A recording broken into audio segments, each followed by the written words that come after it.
ሙሉ በሙሉ ያወደማቸው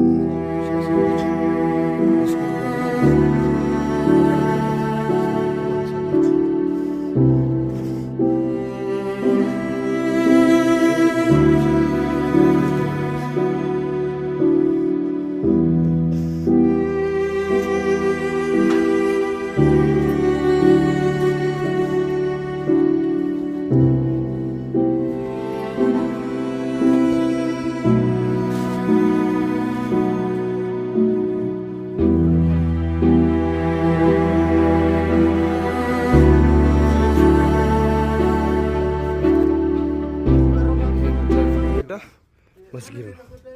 ይሄ መስጊድ ነው። መስጊዱ ሁለት እርምጃ ላይ ነው የምትቆመው። ይሄ መስጊዱ ማለት ይሄ እዚህ ውስጥ የአንድ ህጻን ልጅ ህይወት አልፏል። የ6 ወር ህጻን ልጅ ህይወት አልፏል።